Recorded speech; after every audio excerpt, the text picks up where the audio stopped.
Nick Ashton, Team 980. We got snow coming. We got new prospects coming to the Nats, and we still don't have a defensive coordinator for the Commanders. The Commanders are moving slower with a defensive coordinator than the Nats were to move Mackenzie Gore.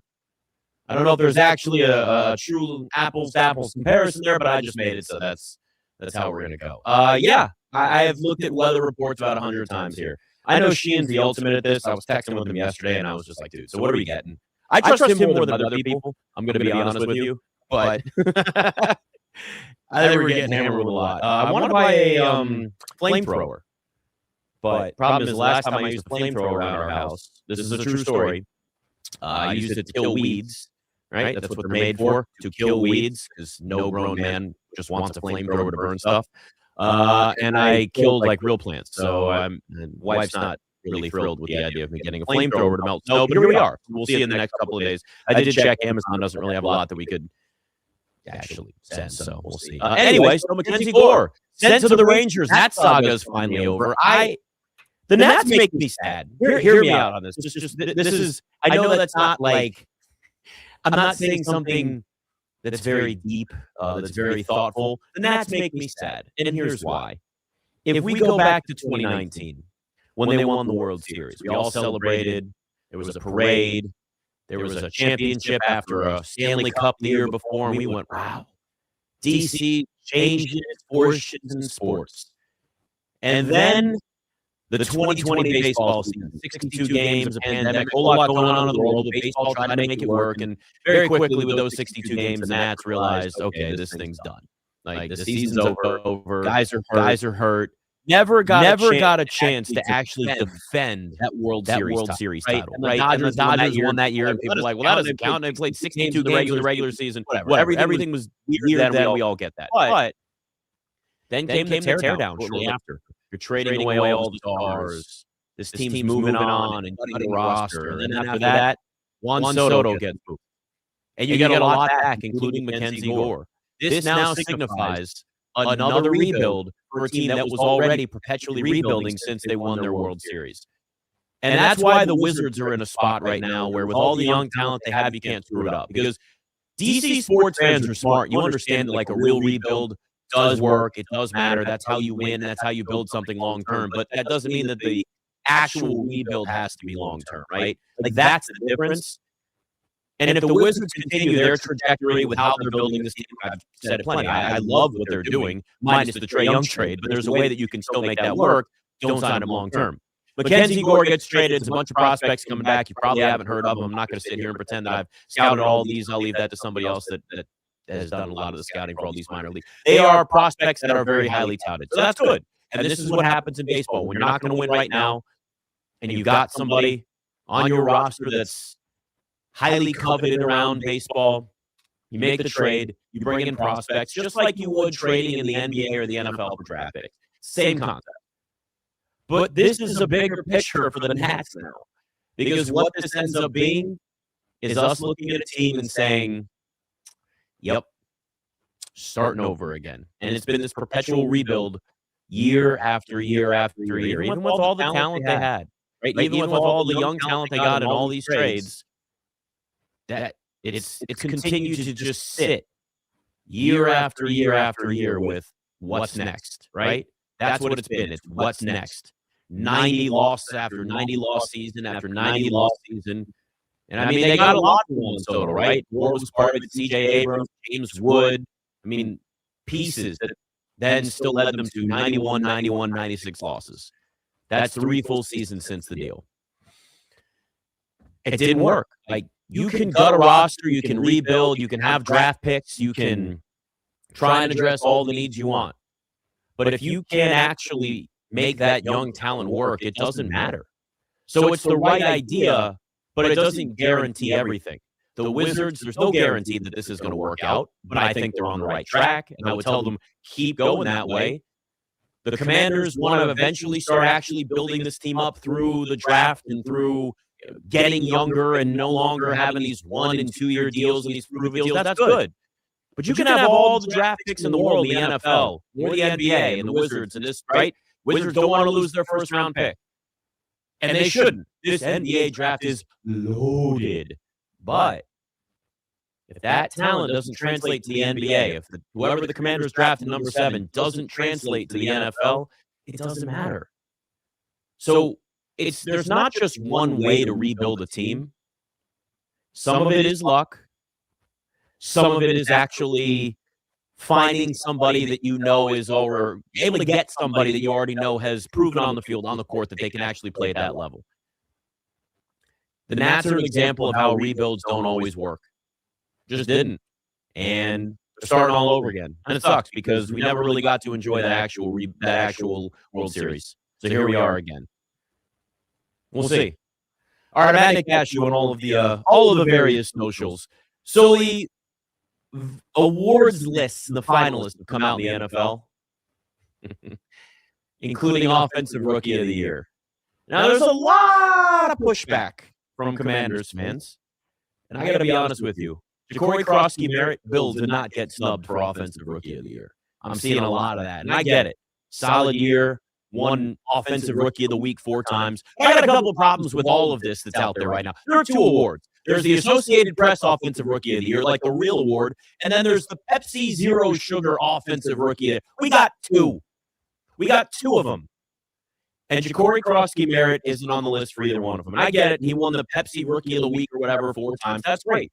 But they made it very clear that doesn't matter. The list of guys that are on this roster, Jackson Dart, if you're looking at the real award that you're going to actually see announced at the NFL Awards show, Jackson Dart, Emeka Buka, the wide receiver for Tampa, Travion Henderson, who had a great year for the Patriots, Ted McMillan, the wide receiver for the Panthers, had a 1,000-yard receiving season. Even Tyler Shuck, the quarterback who played last 8-9 games, whatever it was, for the Saints.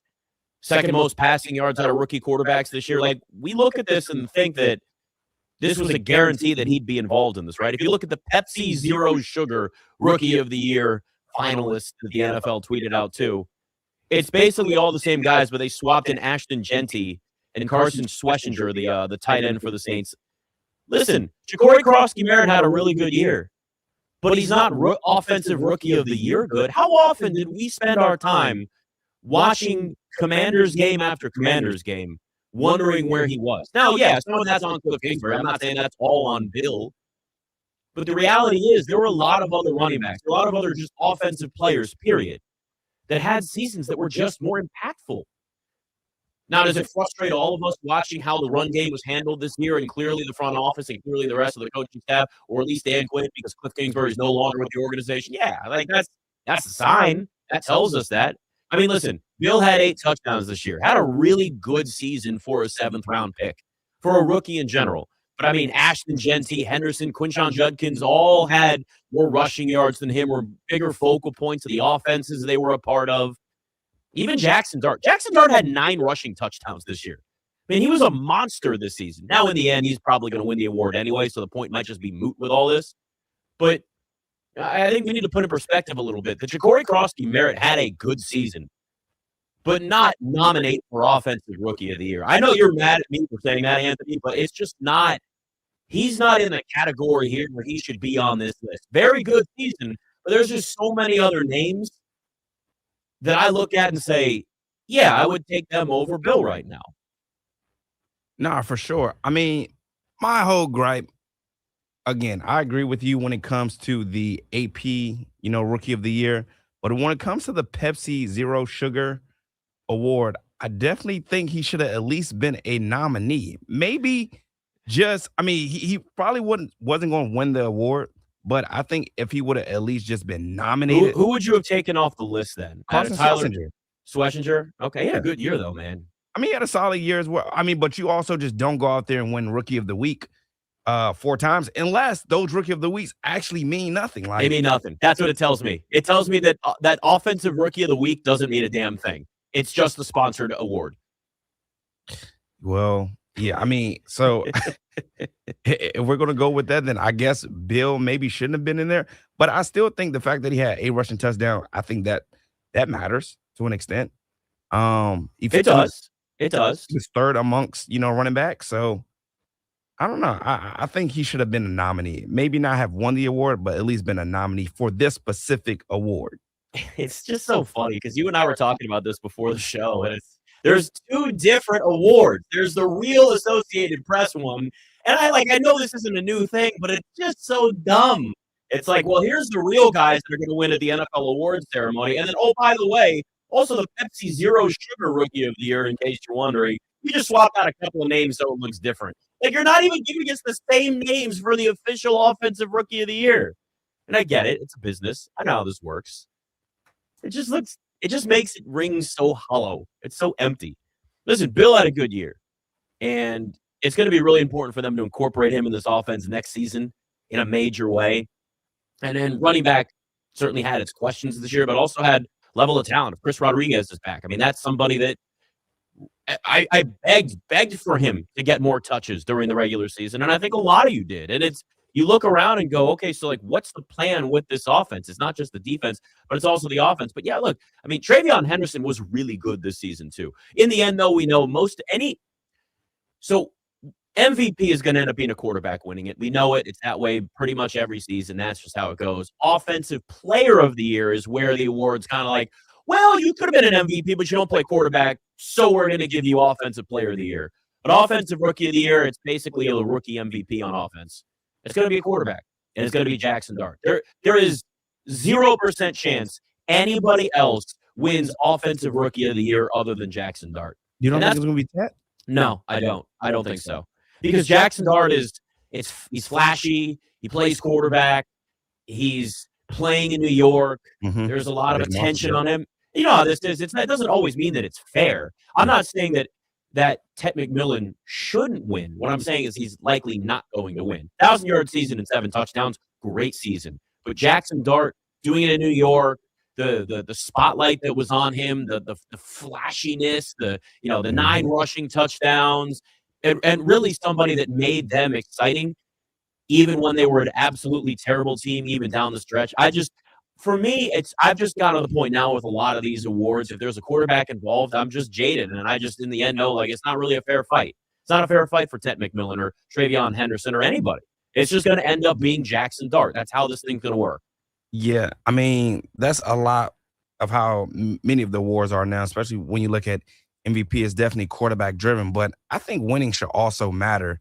Like Ted McMillan, the Panthers, they end up going to the playoffs. Mm-hmm. He had a great year, 1,000-yard receiver. Like, I mean, it's hard for me to ignore the fact that you were also winning. Granted, Jackson Dart put up numbers, in a losing effort, but winning should matter to a degree. And I'm pretty sure it's going to matter when it comes down to, the MVP award vote as well. So we'll see, but you might be right. I think Jackson Dart probably will end up winning it. Listen, I hope you are right and people take that in consideration. But if you notice, even in the NBA, right, Rookie of the Year, you don't have to be on a winning team because, most of these guys are drafted by bad teams, and it's just how it works. But I'm with you that Tet McMillan deserves it. I mean, even Emeka Egbuka, I know he got hurt this year, but I mean, over 900 yards receiving, 6 touchdowns. I mean, the numbers are a little bit less than Tet, so you could argue. But, like, these are other guys that deserve to seriously be in the conversation. I'm just jaded. I've seen this award so many times, and you just go, well, who's the quarterback they're going to pick? Like, really, that's what it comes down to. But, you're right. Tet deserves it. I just don't think that's what's going to end up happening. Because what you're doing, Anthony, is you're giving logic and, like, actually making it more of, like, a balanced, fair debate in terms of who wins Offensive Rookie of the Year, but it just never works that way. Not at all. we just expect it. It's the same thing with MVP. How many there have been running backs over the years that have deserved to win MVP. I mean, there was a few years ago, Jonathan Taylor had almost 2,000 yards rushing. He absolutely deserved to win MVP. Christian McCaffrey's nominated again, and he's been in that conversation before. He is deserved to win MVP, but in the end, it's always quarterback. I mean, Derrick Henry as well. Like, oh yeah, Derrick Henry's another one. But some great years, and the consolation prize is just Offensive Player of the Year, and like that's a great honor and all, but everyone wants that highly coveted MVP award. I'd actually be fine with them having quarterback MVP and like a regular MVP. Let's just do 2 at this point. Yeah. Hey, this has gotten ridiculous. It's just every year it's a quarterback. And listen, sometimes there are quarterbacks that obviously deserve the award, but then there's times where it's a little bit more of an even playing field. And I think it actually has gotten to the point where it is a little bit more even, than we've at least seen in the past. So we'll see. Speaking of offenses, there's a name linked to the Commanders that would be the worst effing decision this organization could make. Who that is and why they stay far, far away next to Cashew on the Team 980.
Nick Asher on the Team 980, streaming live on Twitter, Twitter X. Anthony just doing 5 things because he's a superstar. Good job, buddy. Although it takes like 100 years for Twitter to do anything for me now and load. I don't know why that is. It's just a thing now. Search just takes forever. Elon, you screwed it up, buddy. I miss the old Twitter. I don't think I'm the only one, but I'm just going to say that now. I really miss the old one. It was just simple, 140 characters. Let's go back to the basics. Instagram's trying to go back to the basics. I think we should do the same. I don't want the Commanders going back to what they used to do, and that would be going after somebody like a Brandon Ayuk. I am so scared every time I hear his name mentioned with the Commanders that this team is even tempted to do it. It would be a horrible, horrible decision. And of course, there was a question of whether he'd be back with the 49ers or not back or what his future looked like. Well, this is what John Lynch had to say. Anthony, I'm pretty sure we have that right. John Lynch had to say, about Brandon Ayuk and his future with the 49ers? You have that? Yes, sir. All right, let's hear what he had to say here first.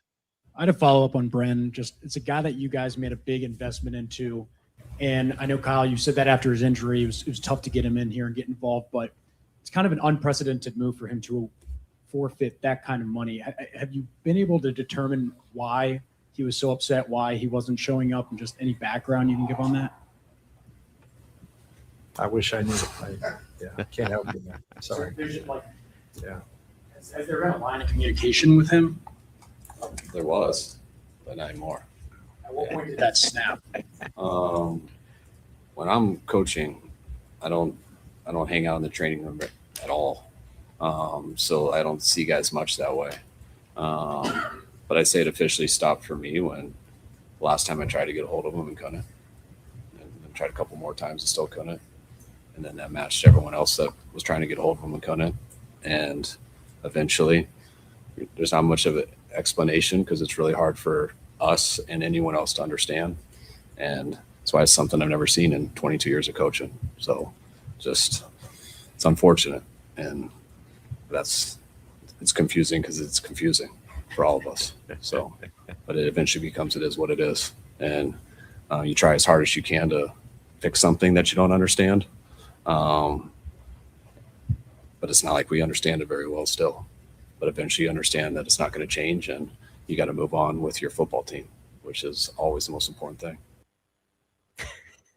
Between Kyle Shanahan saying that and John Lynch saying, I think it's safe to say that Brandon Ayuk has played his last snap with the Niners.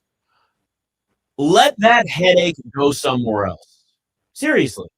At this point, Brandon Ayuk has more value driving by the RFK site and taking a video than actually doing anything for this team and being a part of this organization. Stay away, stay far away. Want nothing to do with this. Let's go back over the timeline of Brandon Ayuk.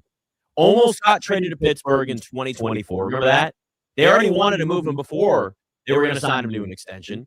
Then he signs a 4-year deal, and everybody's like, well, wait, I thought you were going to trade this guy. He was always in the doghouse already with Kyle Shanahan. You could hear it in his voice there, where he's just going back over the trauma that he had with him, just going, God, I don't know. Never seen any of this in 22 years in the NFL. Then after the 4-year deal, Brandon Ayuk signs that 4-year deal, what, $120 million, caught 25 passes, 374 yards, and then boom, torn ACL. Now, look, guys get hurt. We all understand that.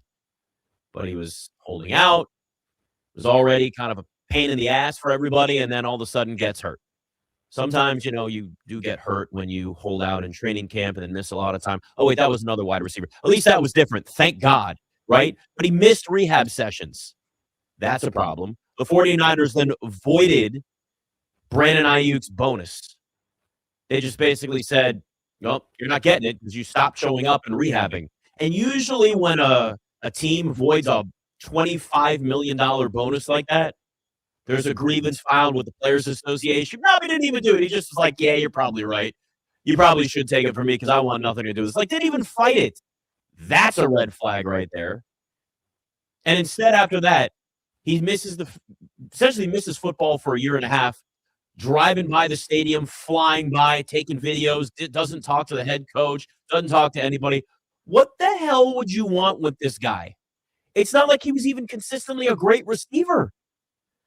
The only link and the only reason that people look at this and say, well, Brandon Ayuk, Commanders, is Jaden Daniels, Arizona State.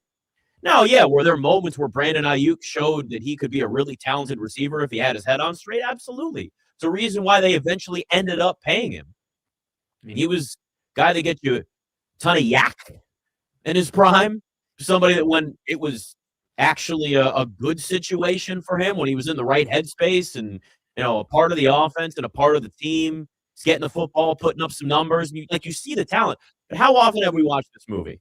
How often have we watched this movie? Time and time again with some wide receiver that's not getting the football enough and they're pissed off at the organization and then they disappear, they get traded or they get, put on some sort of inactive commissioners list, whatever they make up to basically tell guys to go away from an organization. They just go to timeout. We'll talk to you later when you cool down a little bit, go to your room. That's really what it comes down to. I want nothing to do with Brandon Ayuk. Like, yes, does this team need more wide receiver? Absolutely. The Commanders need a lot. They need a whole bunch of things on both sides of the football.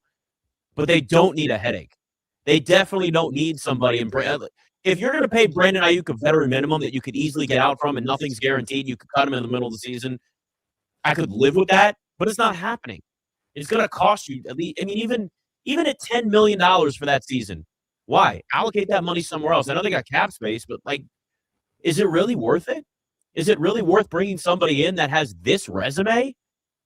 I mean, the wide receiver market has a lot of other options out there that aren't going to involve somebody that has, I mean, you have a coach and a general manager openly just slinging mud at him in a press conference. What does that tell you right there?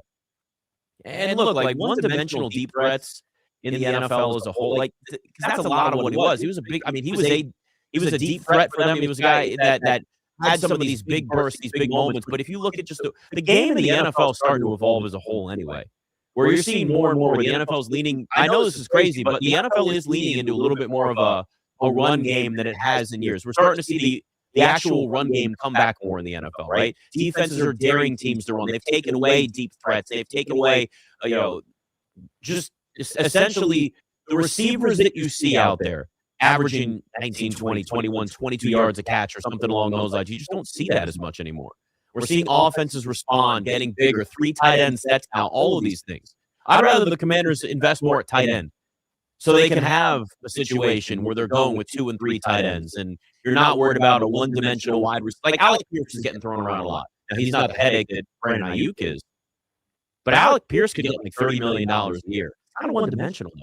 He's a deep threat, and I understand there is value in that in stretching the field, but defenses are keying in on that. They're taking away the deep ball. They're forcing teams. They did this with the Chiefs for years, and it's continued to happen with more and more teams where they're essentially looking and saying, all right, you're not going to beat us deep. Run the football, beat us in 7 or 8 yard slants, things like that.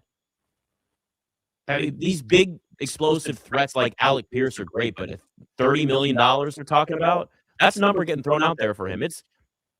Listen, wide receiver is a luxury position. If you've got other things you've got to work on a roster that are going to cost you money, it's really tough to invest the money that you'd want. I mean, they're talking, maybe $20 million a year for Deebo Samuel. I think that number is going to come down. I don't think he's going to get that, but that's another one that gets thrown around. You're looking at this going, okay, well, you got a million other needs. I don't care what kind of cap space you have. To just start throwing money at a wide receiver that may be an overpaid decoy, that's a really dangerous thing to do. In the end, I don't think the Commanders are going to go after Brandon Ayuk because Adam Peters also knows everything that went on within that 49ers organization. You think he doesn't still talk to people over there? Of course he does. Think he wasn't also a part of it when they were having these problems, these issues, that negotiation, all that? Absolutely. So it's one of those things where you look and go, okay, it makes sense that people are throwing around Ayuk and the Commanders and Jaden Daniels and Arizona State. No.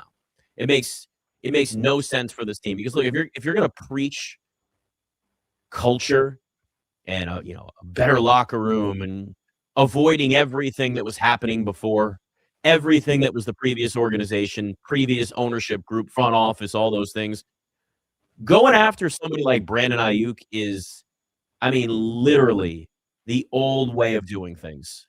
That is the blueprint for the way Dan Snyder and Vinny Serrato love to do things, right? Yeah, what'd you do? Go get Brandon Ayuk. Okay, great choice. How's that going to work out for you? In the end, I have confidence they're not going to do it, but there ain't no guarantees. I know that. Still worries me. There's trauma. We all got trauma. We all got scars, right? I guess somebody will. If no teams in the NFL want Brandon Ayuk anytime soon, and eventually that price tag keeps going down and down, then it's going to be worth it, right? There's going to be a scale, and it's like, does the headache outweigh the talent? And when it balances out, you're not really committed to much. And you go, okay, like Brandon Ayuk at $8-9 million. Some team says, all right, we bring him in here, and if he doesn't fit, we'll just cut him, and nothing's guaranteed. But the Commanders aren't in that spot. Like, it has to be an organization that has culture and a resume and longevity of success more established. Like, honestly, the Chiefs. The Chiefs might be a team that goes, okay, we got to add something. So when Patrick Mahomes is back and healthy, we can just mix him in with all the other receivers, and if it doesn't work, it's low risk. Like, that's a place where Brandon Ayuk might end up. I throw out the Patriots because God, they're back. So maybe that's just going to be the thing again. But you got a younger quarterback. It's easier for Patrick Mahomes to sit there and tell Brandon Ayuk to shut the hell up than Drake May. So that might be the case. We watched this movie before. We've seen it. Want nothing to do with it. 301-230-0980. Brandon Ayuk. Yes, no, in the burgundy and gold. 301-230-0980. Plus the defensive coordinator situation dragging on again. Nick Ashew on the Team 980.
Nick Ashew on the Team 980.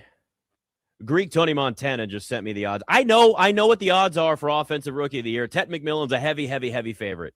That still doesn't guarantee anything. These books only know so much. Just trust me on this, okay? I want Ted McMillan to win Offensive Rookie of the Year.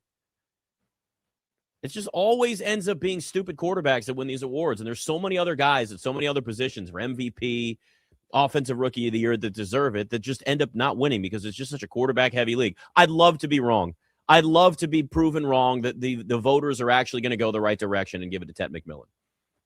So we'll see. Maybe I'm wrong, Anthony, and you'll end up being able to say, see, Nick, there was some logic in this actual voting for a change. I would be happy if that's the case. We can only hope and pray. The odds are ridiculous, though. This does not guarantee anything. It helps. It doesn't mean that they don't know what's going on behind the scenes. Someone who spent years in a betting show. Doesn't guarantee everything, though. Trust me on that. 301-230-0980. Speaking of receivers, Brandon Ayuk linked to the Commanders. John Lynch says, I think it's safe to say he's played his last snap with the Niners. The resume and the issues there is long. I want nothing to do with him. I understand there's some talent there, but I mean, it's been more bad than good by far in San Francisco for Brandon Ayuk, and I just don't want anybody in this organization, unless, again, it's like a veteran minimum and it's no risk, then okay, like then I'm going to say that. But it's like saying, hey, Nick, do you want a Ferrari? Sure. It costs $2,000. Well, okay, it's a new Ferrari for $2,000. I'll take it. It's not going to happen. So 301-230-0980. Let's go to Mo. What's up, Mo? Good afternoon, sir. Thank you for taking my call. Yeah, man. So you made the comparison to purchasing a Ferrari for what, $2,000, right? Yeah. But if the car is worth $250,000 and you can get it for $100K, you're still going to get the car. Okay. So let's just talk about the situation here. Mm-hmm. We have the leverage within the situation because he wants to play with his boy. 2, he doesn't have any guaranteed money. So when we step to the table correct with a situation that is beneficial for our side. And if he doesn't want the deal, then let him walk. But I believe the talent is there. I believe it's worth a shot. The continuity that they have between themselves. And honestly, I put faith in Jaden. I think he has the leadership capability to keep the young man on track. Whether I'm right or wrong, time would tell, but I believe he does because within that whole circle of friends that he had in college, with the wide receivers, he was the leader of that crew. They all looked up to him. You know what I'm saying? So, moving forward, I got to believe that he has the wherewithal to at least set a good example. And I think there are some other pieces in place that could at least manage him in the right direction. But I think it's worth a shot, especially when we dealing with what we have. How do you feel, sir? Well, that is true. Thank you, Mo. Dealing with what the Commanders have is certainly an issue. I think we know that's a thing. What happens when Ayuk's not getting targets and he's in because essentially what's going to happen if the 49ers release him, I mean, the $27 million he's guaranteed, he's lost out on so much money. So he's going to be in a headspace of, I got to go out and prove it so I can get a bigger deal again and try all over again. That is the mindset that you will get. And sometimes it's beneficial for guys on those prove it deals, right? But it depends on the player. When a player doesn't have a track record of being an absolute pain in the ass the way Ayuk has been with the 49ers, and it's more of, I'm going to go out and prove it. Listen, I will never, ever fault an athlete, especially in the NFL, for trying to get as much money as they can. One hit, one play, your career is totally altered. But when it's all about them and it becomes a selfish endeavor, when it's all about getting that big deal and you're a wide receiver who is dependent on getting the football. You're not a outside linebacker. Go out, you make tackles, do what you're supposed to do within the defensive scheme or whatever, and it works, and you can still be a part of the bigger picture, and you get paid, like all that stuff. For wide receiver, you're dependent on somebody getting you to the football. You're dependent on, right, I call it the assembly line of success. Offensive coordinators got to call the right plays. Offensive line's got to protect the quarterback. Quarterback's got to get wide receiver the ball, get it to him. Like, they got to make the plays on top of that. There's a lot of things that have to happen. And when you don't have that security, if you're Brandon Ayuk and you want to get a new deal all over again, what's going to happen week 6 or week 7 when Terry McLaurin's getting 7 or 8 targets and Ben Sinnott, who's suddenly a part of the offense again, getting a bunch of targets, and Brandon Ayuk has had 1 for 7 yards, and it's the second half of a game, and he starts getting throwing a temper tantrum on the sideline. Like, those are things. I get that he's not the only one that does this, but this organization right now is in such a fragile space where you can find other levels of talent at wide receiver and quite frankly, tight end. They need to address the tight end position too. Teams are going with these 2 and 3 tight end sets now more than ever. Listen, is it a level of scars that are there for me that maybe a lot of us have? Absolutely. But this is such an old mindset from this team. And there's just other ways that you can go. And I get it. It's tempting because he's super talented. But it was like every week there was something going on between Kyle Shanahan and Brandon Ayuk. You always saw the talent there, but we've seen a lot of wide receivers that have had talent that are in these situations that do not change. Okay, if it's a 1-year deal and it's almost no guaranteed money, but are they going to be willing to cut him halfway through the season if it gets really bad? Yeah, there's the positive way to look at this and think, okay, he's on his best behavior, he's humbled, and maybe. That's a hell of a risk, though. Reggie in D.C. wants him, too. What's up, Reggie? What's going on, man? Listen, this is the way I look at it, man. The first thing I look at is I remember, man, that when a lot of receivers and a lot of just players was interested in coming here, all they kept talking about, especially ones that got connections, they was like, you know, as far as like Brandon Ayuk. And that's why Debo said he came there. He said, man, because that's all Brandon was talking about, like they are boys. So I think that relationship just on its own merit will be enough to keep him, you know, I would say on a straight and narrow, but like that's my boy. The second thing, because we have not heard from Brandon Ayuk. If this dude and what you did, he gave up $27 million, right? And it appears that the only thing he had to do was come for rehab. So obviously, and he said, listen, the union don't even file a grievance. Yep. Don't even worry about it. I'm not even concerned with that. It's got to be something more to the story than just what San Francisco is saying. And then the only thing I will say to kind of lean on your side, just like that 1 or 2%, is Kyle Shanahan was like, man, I tried to call him, no response. I reached out multiple times. So obviously, man, again, you got to put a little bit, because, you know, Kyle doesn't seem like, you know, that type of, you know, maybe coach that'll, you know, maybe burn a bridge or do a player wrong. Again, just at least from the time that he was here and, you know, maybe some of the things that you read. But again, if I'm going to turn down, if I'm just not going to, and the only thing I had to do was come for rehab for my $27 million. And then when you try to take it, knowing how the unions are in all professional sports, as far as grievances and going to bat in order to, you know, protect their client, and you say no, man, it had to be something deep rooted for that. So for me, I think the relationship with Jaden, how, again, they are not just one of those, from my understanding, they are like really, really close. So I think that relationship, and then also the one thing I would want to hear though, and I'm sure that if you do our due diligence, what happened in San Francisco, and if because they're going to do that, you know, if they are interested in him, and if Peterson, if Adam Peters signed him, that means that whatever, because the story probably really won't come out until probably after he's done playing. But if Peters signed him, that means that Brandon Ayuk's side of the story, Peters understood and maybe didn't agree with how he ultimately handled it, but he thinks that he's going to be a professional. That's kind of my take on it. But man, listen, if this guy can come in and give us 90% of him, and man, then we don't have to draft the wide receiver, you know, with our first pick or even consider wide receiver, and we can really focus on defense, man, that'll give us a lot of ammunition going into this season for our young quarterback. Great stuff, man, Reggie. that's it for me. Yeah, great stuff, Reggie. You, and you know, I said that at the beginning of the show too, is like the fact that he didn't even file a grievance when they took his bonus away. What the hell's going on back there? Now, look, the Commanders are going to do their due diligence, and they already have. Like, there is a good chance conversations have already been had behind the scenes about this. But, you know, you did have opportunities to talk to Kyle Shanahan. Why didn't you? Now, yeah, at some point, you're going to want to hear the side of the story. It's going to have to be a public thing, too. If Brandon Ayuk were to come to Washington, he's going to be asked about this, and he's got to have a good answer. And if it'd be one thing if Kyle Shanahan was kind of known as a hard-ass coach that rubbed players the wrong way. Like, this isn't Chip Kelly in Philadelphia. And if that is the case, we haven't heard any of those stories whatsoever. So if this sounds like right now, it's a Brandon Ayuk thing. Now, we don't know what the source of this is, but this was an ongoing issue with Brandon Ayuk within this organization for years. This wasn't a new thing. This wasn't it's because he wants a new contract. Look, contract negotiations can always get, frigid.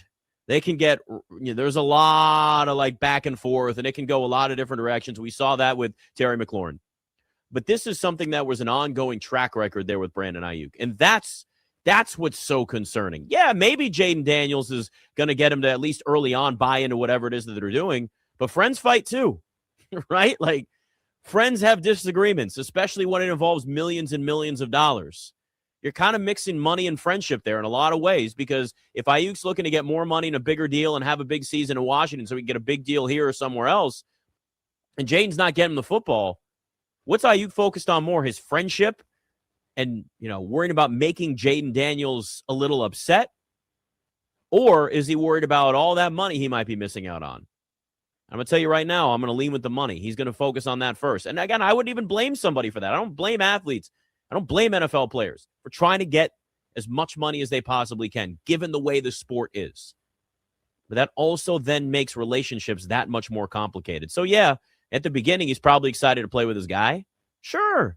Who isn't excited to play football with their friends? That's the whole point of the game. You're going back to when you were a kid. That would be great. But what happens week 6, 7, 8? What happens if Jaden's hurt again? You gotta think about that. You got Marcus Mariota or somebody else trying to not throw him the football. That's a whole other angle. I get it. There's always variables, but it's a major risk. That Brandon Ayuk track record, man, is no joke. And this is not an organization yet that has a strong enough and consistent enough culture to absorb somebody like that and say, buy in or you're out. They're not there yet. That was the Patriots in their previous prime. That's really where the Chiefs are now. It's organizations like that. Those are the ones where you can get away with it. So we'll see. If I'm being honest with you, I think there's probably a good chance that Ayuk does end up here. I just don't like the idea. What about the rest of the offense? We've spent so much time talking about the defensive side of the football, but there's a lot of potential free agent targets beyond wide receiver that the Commanders need to pay attention to. Nick Ashew on the Team 980.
Nick Asher on the Team 980.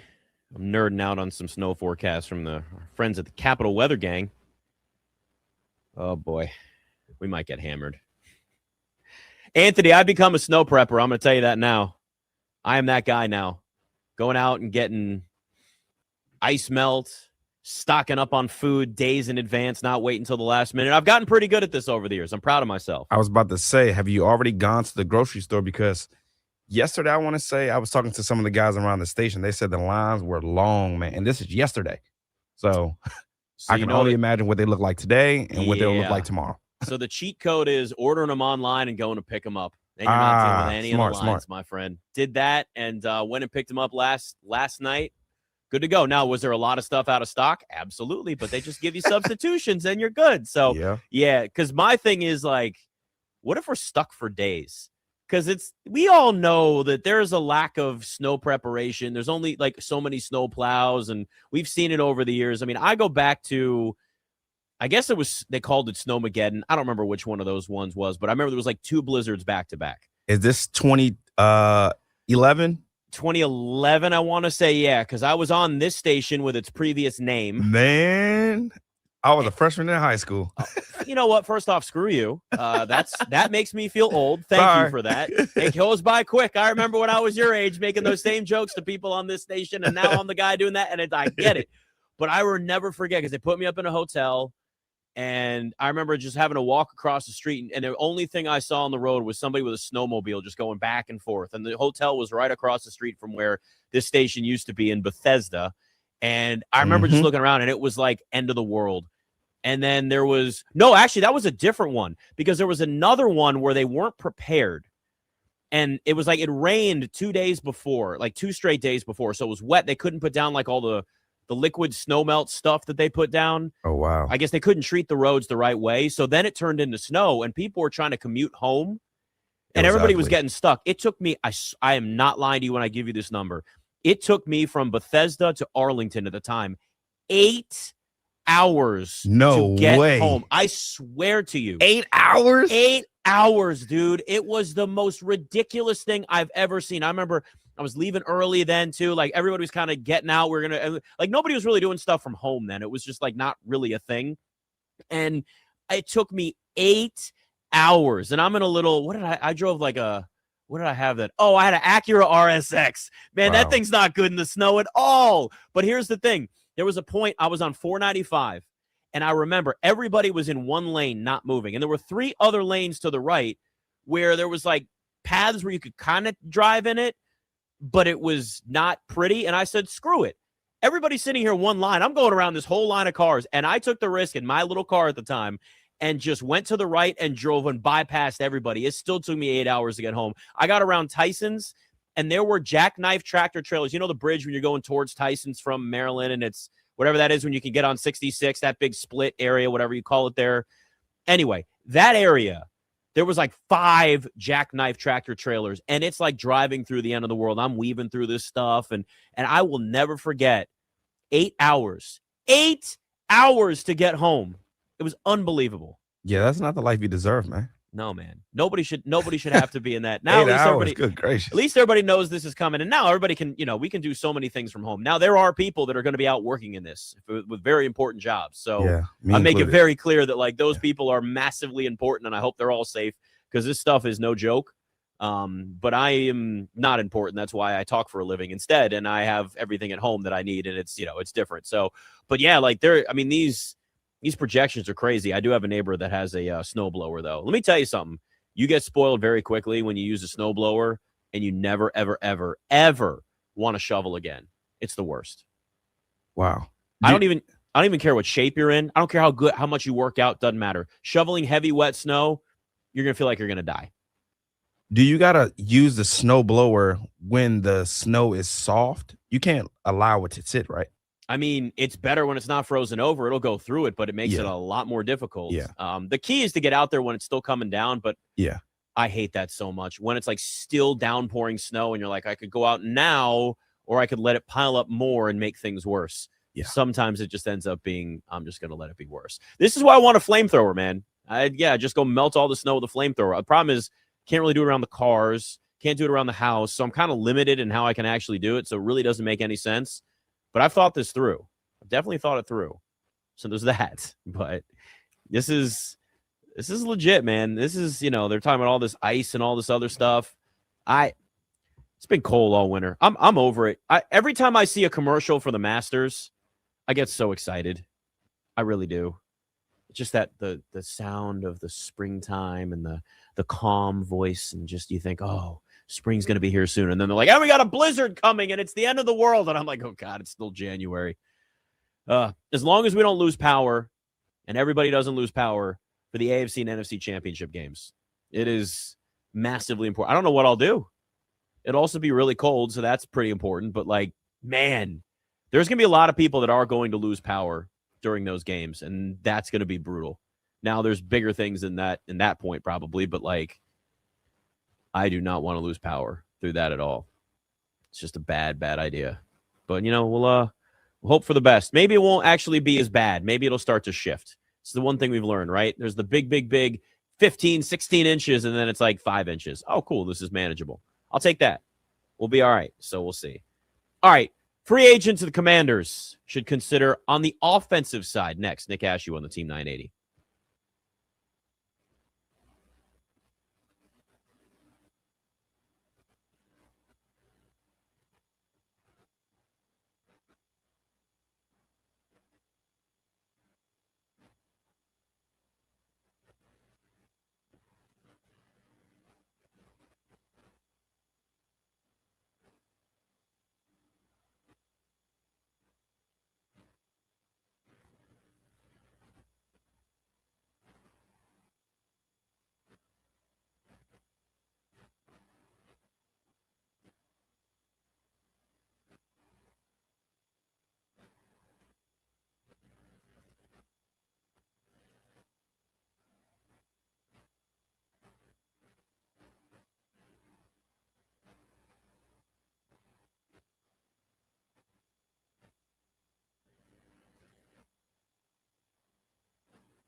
Nick Ashew on the Team 980. Listen, the defensive coordinator situation for the Commanders might take days, another week. I don't know. But the one thing I do know is we have spent a lot of time on that, but that defense needs a million other things. And you're going to have a defensive coordinator that also wants to help rebuild. The offensive side, though, still has its own issues on top of that. I understand Ja'Cory Krosky-Merritt not, being in the conversation, being on that list for Offensive Rookie of the Year, whether it's the fake Pepsi one or it's the real AP one. I get some people don't like that, but yeah, listen, he had a good year, especially for a 7th-round pick, and there's a lot of potential, and we know how the organization feels about him, even with Cliff Kingsbury not there anymore, which actually might be a better thing. But I don't even know if the running back position could just be something you go into next year kind of rolling over what you had. Now, it can't totally be a rollover. You're going to have to make decisions on, Chris Rodriguez, and is Jeremy McNichols a guy that you're going to have around again? At this point, I hate to say it, but, when a running back in their 30s tears their Achilles, Austin Eckler might be done completely. I speculating that, but you don't know. So there is certainly more room for them in terms of improvement, in terms of making that a stronger position because of the fact the NFL is lean. Guys are running the football more. Teams are running the football more in the NFL. This is not the same. It's a pass-happy league. It's a quarterback-driven league, but that doesn't mean that they're not still going 2 and 3 tight end sets, and running backs are getting involved more. Like last year was the rebirth of the running back. Now, you have to have a certain type of running back for it to work. It'd be great if everybody had a Bijan Robinson or a Christian McCaffrey or whoever, but running backs that are versatile are that much more valuable in the NFL today. And I always talk about the rebirth of the big man in the NBA. It just came back different. Running backs doing the same thing. It's just a timetable where they're farther behind, right? Running backs, it was the death of the running back for so long, and now you got guys like a Jahmyr Gibbs, a Bijan Robinson. Christian McCaffrey's obviously been doing it for a while, and to a smaller degree, Ja'Cory Krosky-Merritt has that skill set. He can catch balls out of the backfield. He's going to be a dynamic runner. There are pieces of that, but it's being able to get to that next level, and are you as a Commanders organization going to be able to look at this backfield and say that's enough? Like, that's what we got. Because here's the thing. They didn't give Chris Rodriguez enough opportunity. Now, was that a Cliff Kingsbury thing? I don't know. We'll find out if he's back. Not Cliff, but Chris Rodriguez. I was screaming for the guy, like a lot of people. Just get him more opportunities. Let him carry the football. When he touched the football, he made plays. But are you going to be able to go into next season with Chris Rodriguez, Ja'Cory Krosky-Merritt, and some guy you drafted? Is that enough? Rachaad White, just like Brandon Ayuk, really wants to come to Washington, play with his old teammate in Jaden Daniels. Is even Rachaad White Chris Rodriguez if he's back? Bill Krosky-Merritt, and then Jeremy McNichols as a blocker. Are you going to keep 4 running backs? They got a lot of things to think about here, and I understand that it's not the most glaring issue because literally no one could get to the quarterback after Dorrance Armstrong was out except for Von Miller, but he's going to be 37 years old, so you still have to address that. Like, the glaring issue is pass rush first, and that's also the glamorous position. Right, Anthony, you and I were looking at this before the show, and it's like all defensive ends that have won Defensive Rookie of the Year, edge rushers, like that's the glamorous position, right? But there are other needs defensively overall for this. And, when you go back and you look at how important edge rusher is, I get it. Because it goes quarterback, and then on the defensive side, the big position that everybody looks at is, if you don't have a quarterback, that's all anybody talks about. You got to have a quarterback, right? We've seen it. We've been there. Hopefully that's not the conversation anymore. But on the defensive side, if you don't have anybody that can get to the quarterback, then that's all the conversation is got to get an edge rusher, got to get 2 edge rushers, got to get 3 edge rushers. You can never have enough pass rushers. Okay, but there are a lot of other issues that this team has. Listen, the good thing is they do have a lot of cap space.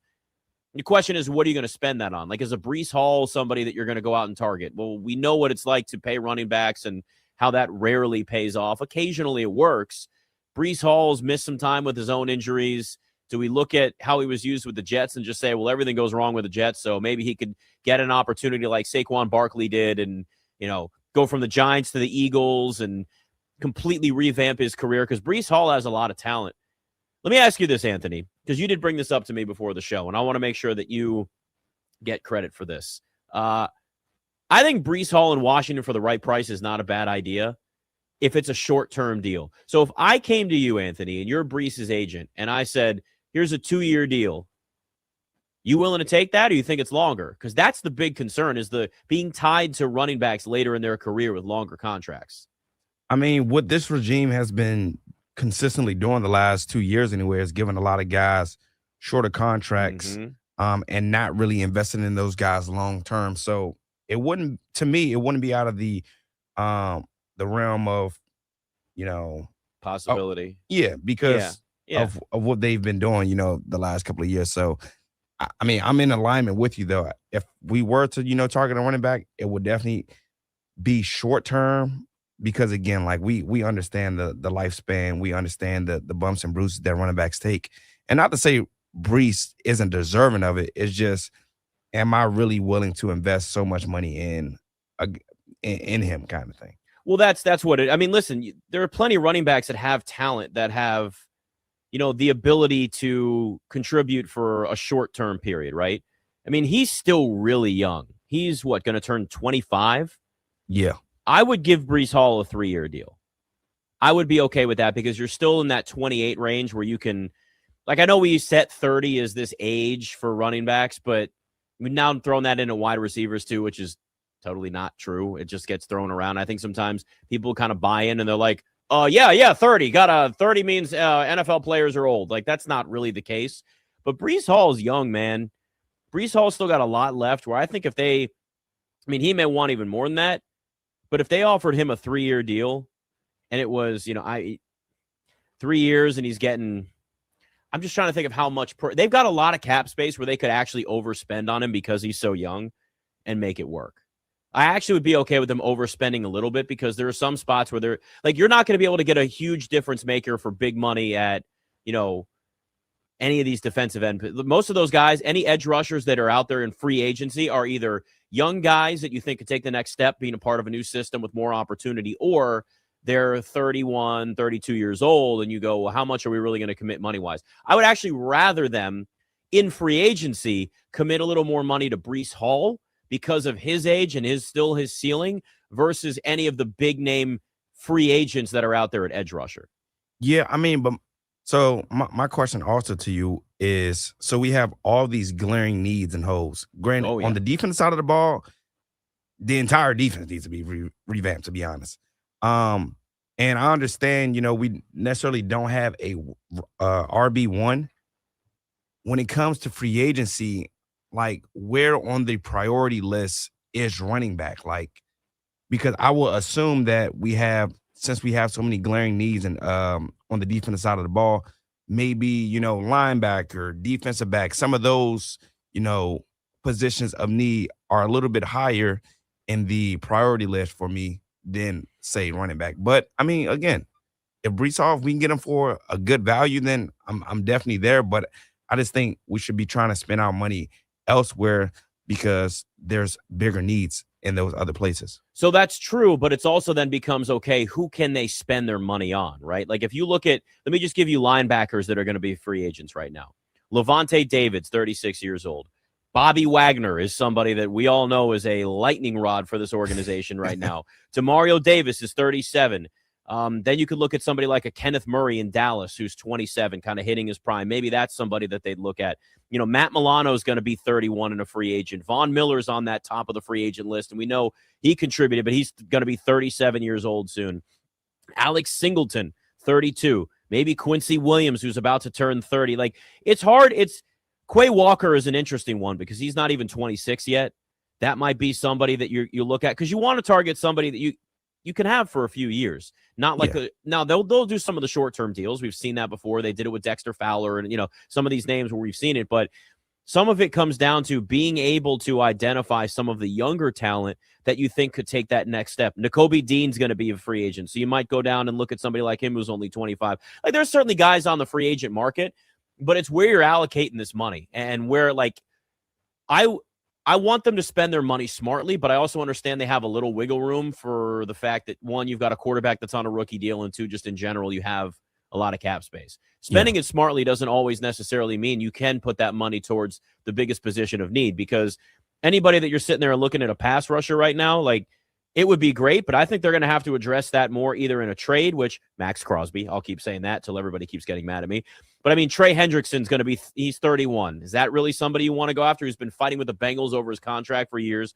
Khalil Mack's going to be 35. Hassan Reddick's 31. Joey Bosa's already kind of past his prime at this point.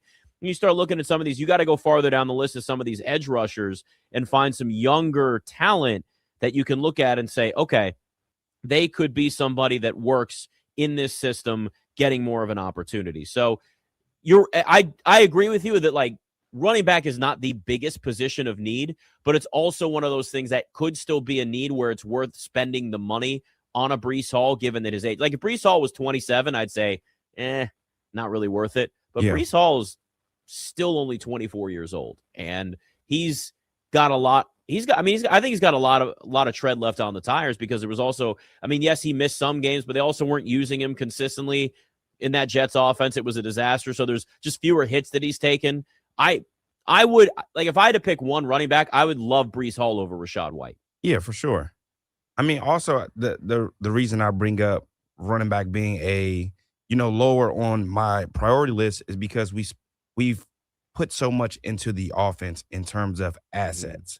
The draft last year in free agency, and now this year again. Like, I just think like if we're going to keep investing in that offense, we need to do something on the defensive side of the ball. Like even a guy like Eric Stokes, like he started in Green Bay, went to Las Vegas, and he sort of kind of revamped his career a little bit. He was one of the better corners this year. He's going to be a free agent this year. Like, we aren't seeing like those kind of names like floating out there, and it's just more so like me looking at it from a bigger picture. Like, we've invested so much on the offensive side of the ball. If we really want the defense to be good, we need to invest in it a little bit more. That's the only thing. Well, there's no question the defense is by far the bigger issue. Though I would say at corner, you at least have some level of talent there. Yeah. If they can stay healthy. Like, out of all the positions, corner's probably the one I'm worried about the least. It doesn't mean that it doesn't still have issues, and you don't maybe need to draft another and make sure that, Mikey Sanders still is on the outside, not a slot corner and things like that. But, they're at least in a spot where you can say, corner's not the first priority. I would put corner in a spot where like running back is, where you go young talent, some potential there, still probably could use improvement, but not at the top of the depth chart there. But that's also because, again, the defense has so many glaring issues that it's just so bad. These red flags at linebacker and edge rusher, and you're going, we got to do something about this. Hell, even safety in some ways, safety too. for sure, too. Yeah, so it's a lot. I mean, listen to the list of the defense we've already put out there, which is also why when you're looking at a defensive coordinator, you sit there and go, they got to figure this thing out. And there's another name that's now been thrown around as a potential defensive coordinator for the Commanders, but he would be a first-time defensive coordinator. Is that worth it for them? Nick Ashew on the Team 980.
Nick Ashew on the Team 980. And as I check my phone, no texts, no push notifications, still no word on who the Commanders' defensive coordinator is going to be.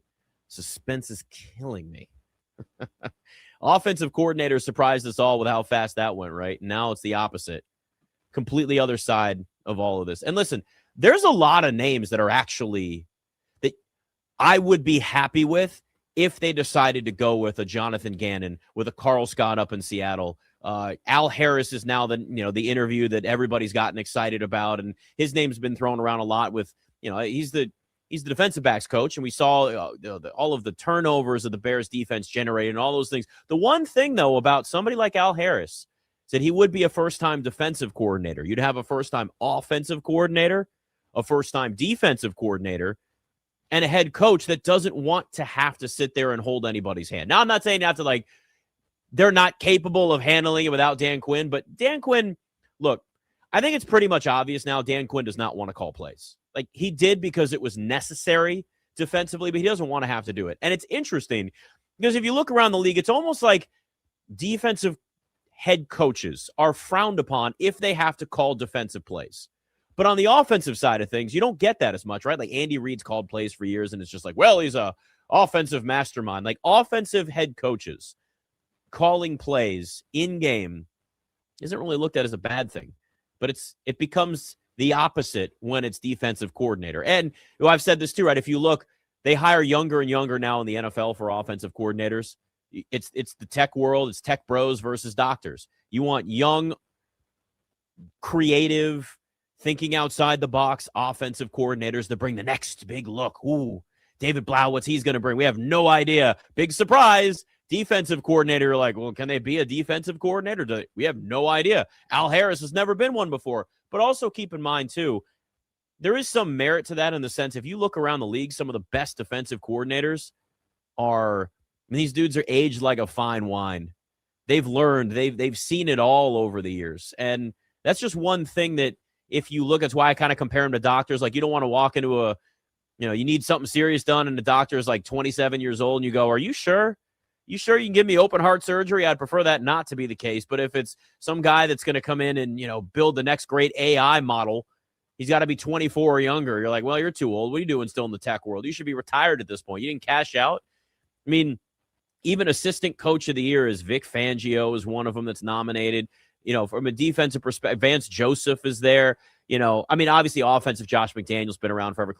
And that's not really something that's not something that dictates all of it. But what I am saying is Vic Fangio's in his 60s.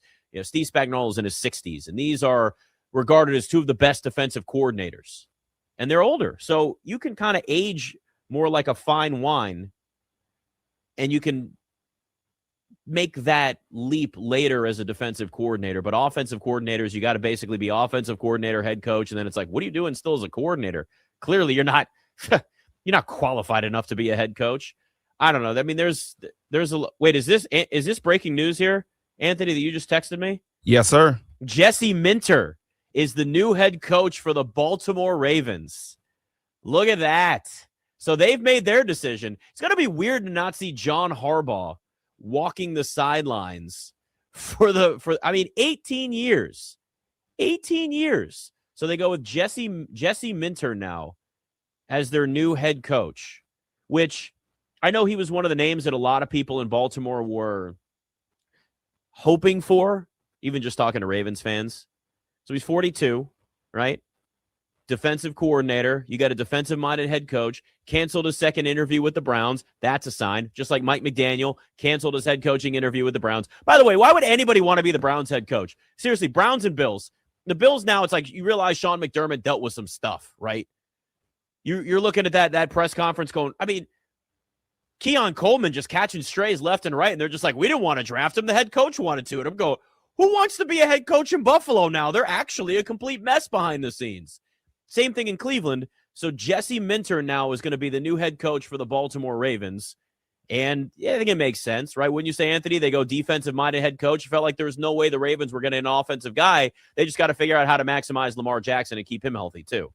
Yeah, I think the Ravens and the Steelers are probably going to go defensive-minded head coach. And Adam Schefter also noted that Jesse Minter and Mike McDonald both started their NFL coaching careers with the Baltimore Ravens. So it sort of kind of makes sense to me. It does. And now the question becomes, okay, so Brian Flores will either stay with the Vikings as their defensive coordinator, or he'll be the head coach, I guess, of the Steelers, which is still up in the air. Yeah, so, the Steelers should have jumped on Jesse, man. Yeah. I don't know what they did. They should have jumped on him. He's young. Mm-hmm. And, you know, the thing about the Steelers, that when they have a head coach, they're there for like, you know, at least 12, 13, 14, 15, 16 years. Like, so, and he's a young guy. So I just thought his name was written all over it. But the Ravens got him. Yeah, and listen, this is the direction that we expected them to go. So I'll be curious to see now with the Ravens out of the possibility for Flores. Does Brian Flores go to Pittsburgh? Which I kind of feel like Brian Flores has a lot of, you know, Mike Tomlin traits, except for Mike Tomlin's kind of considered more of a player's coach, and Brian Flores just bullied Tua Tagovailoa. But he's talked about how he learned a lot from his time in Miami and how he's grown as a coach. Let's also remember, though, the Dolphins were actually really good for a pretty decent stretch under Brian Flores. They were winning a lot of football games. Like, it was winning. It's just he wore out his welcome.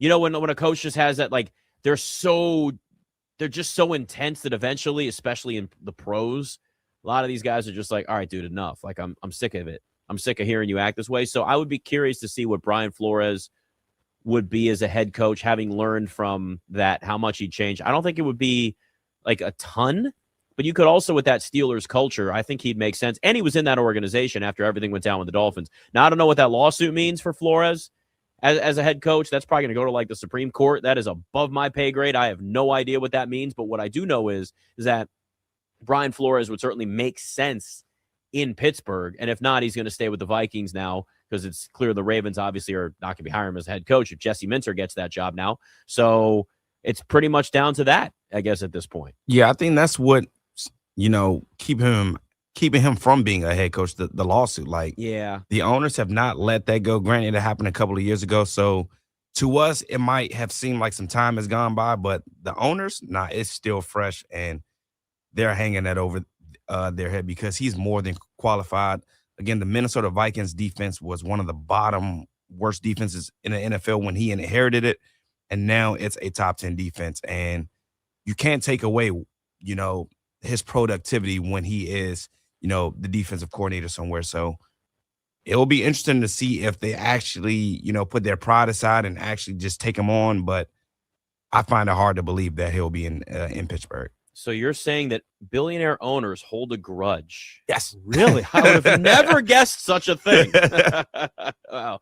Yeah, and that's, you know, again, no idea where that's certainly going to go. But, I mean, there's a reason why Brian Flores to the Commanders as a defensive coordinator was a pipe dream. It made more sense for him to stay in Minnesota if he wasn't going to get a head coaching job, given the defense that he built there. But, man, I would have loved it. Would have loved it. It was a dream, but it would have been great to see him come here and build this defense. And that's really what the Commanders have to do is this, you know, whatever defensive coordinator they do end up hiring, they got to be ready to build, which I think if you're somebody that wants, like, that has that opportunity as a coach, that makes sense, right? To be able to say, hey, we're going to bring you in and we want say in what you're doing with this clearly just dilapidated roster that we're dealing with. So I think most defensive coordinators would want to have some level of a say anyway. So we're down to guys like Jonathan Gannon and Carl Scott, Joe Cullen, Patrick Graham, Al Harris mentioned in that interview. So there's a lot of names out there that could work for this team. And there's certainly ties. Carl Scott has some ties that are down there too. I'll say this, though. Jonathan Gannon, he showed as a defensive coordinator in Philadelphia that, I mean, that's what got him a head coaching job with the Cardinals. And he may not have been a good head coach, but he was a great defensive coordinator. They were one of the best defenses in the NFL when he was in Philadelphia. And sometimes guys are just great coordinators and not great head coaches on both sides of the football. I know it's more glamorous with the offensive coordinators getting the head coaching jobs, and then sometimes it doesn't work out. I don't think Mike McDaniel's a head coach. He's a great coordinator, but I just don't think he's got the personality. You have to have a level of a personality as a head coach. I just don't think he's got it.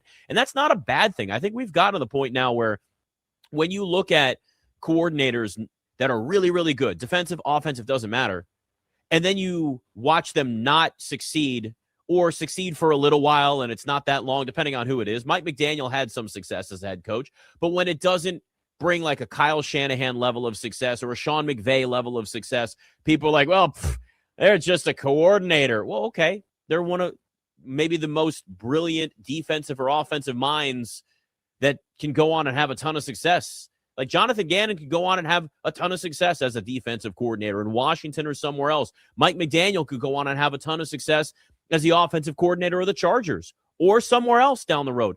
Just because someone is not a great head coach doesn't mean they're not a great coach. I think that's what people lose so often in this is that, listen, Josh McDaniels is a terrible head coach. We all know that. He'll never be a head coach again. It failed with the Raiders. It failed with the Broncos. He's not a head coach. You know what he is? He's a great offensive coach. So take the word coordinator out of it. Josh McDaniels is a great offensive coach. Mike McDaniel is a great offensive coach. Jonathan Gannon has shown he's a great defensive coach. Sometimes you can make millions of dollars focusing on what you're really good at. Most people would take that. I understand there's a level of competition and you really want to get to what's perceived as the highest level, but there are some people that don't want to be CEOs. You just want to be the VP of operations for something, and that's where the level you want to be at, and you're really good at that, and that title and that responsibility is all you need. Some people don't want to go to that height, and that's not a bad thing. There's a lot of this stereotype where it's just like, if you can't be a head coach, then you're not good. No, man, there are really good special teams coordinators out there too, and it's really important. So it'll be interesting to see where the Commanders go. Al Harris is a very, very popular name. If Patrick Graham comes over from the Raiders, maybe he'll bring Max Crosby. Yeah, there you go. Got it in one more time. But Jesse Minter, Chargers defensive coordinator, now head coach for the Baltimore Ravens. Adam Schefter says it's a 5-year deal. So if Brian Flores is going to be a head coach, it looks like it's probably Pittsburgh is the last spot for him, or he stays in Minnesota. Nick Ashew on the Team 980.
Nick Ashew on the Team 980. You know, maybe the Wizards should throw their hat in the ring for Giannis. They're going to trade for Trae Young. You know what? Flip Trae Young for Giannis. Maybe they can do that.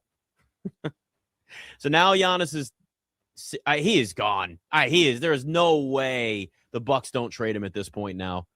I mean, look, I understand that there's this really exciting draft coming up for the NBA.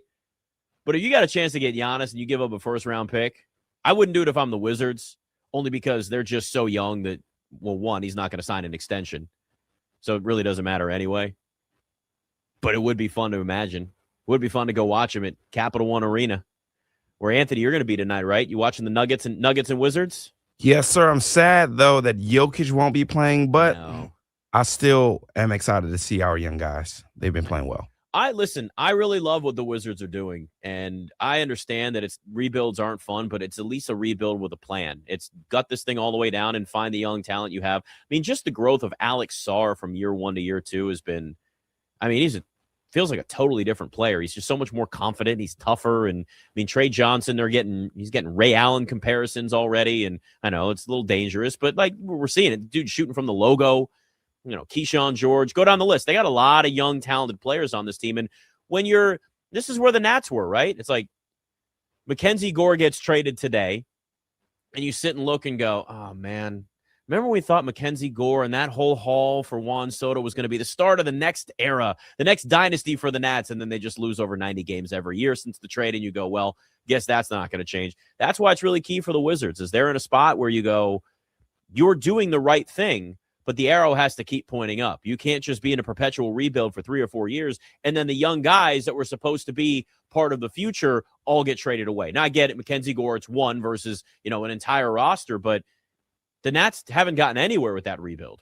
It went nowhere. I understand there were some restrictions at times from ownership and things like that, but you know, this is a spot where if you're the Wizards, this young team it's fun to watch, and you go with low expectations this year. And we know they don't want to win because you could get a franchise-altering player, and then that puts you in a spot where you end up being the Thunder in a couple of years, and you're looking around going, they're all really young and they've already won a title. Like that's where the Thunder are. The Bucks can't keep this going though, and this is insane. Giannis is out there booing the fans after they're booing him, and team keeps losing. Their window's closed. The Bucks' window closed the minute they traded for Dame. Not even once they got rid of Dame, but when they traded for Dame, you knew, okay, this is a desperation move. And are they even going to? And it's just been, I mean, this has been an utter disaster for them. And there's a certain point. Look, I understand that there is a level of loyalty that Giannis has with the Bucks, and they drafted him, and he developed there, and you know, he didn't play AAU, so it's not about teaming up with other guys. There's that level of competition that a lot of American basketball players just don't have. I understand the criticisms, and I get it. There's a certain point where you have to look around and go, yep, my time's up here. My ceiling has been hit at this point, and that is where Giannis is with the Bucks. And that's okay, because the idea that loyalty actually exists in sports is an absolute fantasy. Fans have loyalty, and that's it. Owners, to a point, might have it, but let's be honest what their real loyalty is, and it's the billion-dollar organization and making money, which it's a business investment. I don't blame them. But let's not sit here and act like Giannis is responsible for spending his entire career with the Bucks. He brought them a championship. He brought them winning seasons. And similar to where LeBron was in Cleveland, but he decided to dip, you know, they couldn't put enough talent around him. And Giannis, let's not act like Giannis hasn't done everything for this team. Chris Middleton was always hurt. You know, they had some great teams, obviously, with Drew Holiday back in his prime. And they brought him a level of talent and won a championship, but it wasn't consistent enough where they were going to be any level of a dynasty. Giannis still has a lot of years left. And I'll tell you what, you know the Knicks are going to be going after him. Karl Anthony Towns are like, you want him? Here's a couple of first-round picks way down the road. We'll figure it out. Let's just make this work. Giannis in Madison Square Garden, that is a dream. It's a dream for that organization. But like to see that today where it's just like, oh, now he's calling out his teammates and talking about everybody's work ethic and all the focus and everybody growing up or whatever. Like, come on. The writing is on the wall here. We've watched this movie a million times, and we're absolutely getting it again. Really, that's where once you start getting to the point where the fans are booing you and you're calling out your teammates, you have made it clear without actually saying it, because he said, like, he's not the type of guy to go and ask for a trade. Okay, don't ask for a trade then. Just make it known without actually saying it, right? You don't have to necessarily use the words trade me. You just make it so the organization says it without saying it. It's like when someone's you got a friend that's in a relationship and it's just not working anymore. They're not talking. They're always fighting. It's gotten to the point where communication sucks, but they won't actually say we need to break up or we need a divorce or whatever, but you just know. It's like everybody just say it out loud. Eventually somebody has to rip the Band-Aid off and just say it. And honestly, if you're the Bucks, it makes sense, because if you hang on too long and you no longer have the trade value that Giannis brings to the Bucks, you're the Wizards and Bradley Beal. And I understand they got a bunch back when those picks have been flipped and turned into different players that have been flipped again. But you would not have had to have done that had the previous front office group had just moved on from Bradley Beal 2 years earlier. But instead, they just kept giving him one max contract after another until the max contracts were maxed out. And they were like, he's like, oh, yeah, well, now you can trade me. It's fine. They gave him a no trade clause, and then he decided to waive it once he knew he couldn't get any more money out of the Wizards and treated him like an ATM. So, yeah, sometimes holding on too long is not helpful.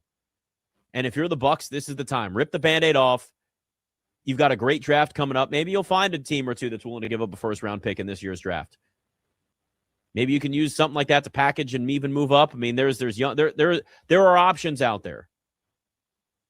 But it's just clear. This ain't working anymore. All right, Maryland basketball coverage coming up. Anthony Haney, good to work with you as always, buddy. Good stuff today, man. Yes, sir. All right, we'll see if maybe there's a defensive coordinator hired. We'll see. I'm back on Overtime next week, back on this show as well. Saturday mornings on Westwood 1. Nick Ashew on the Team 980.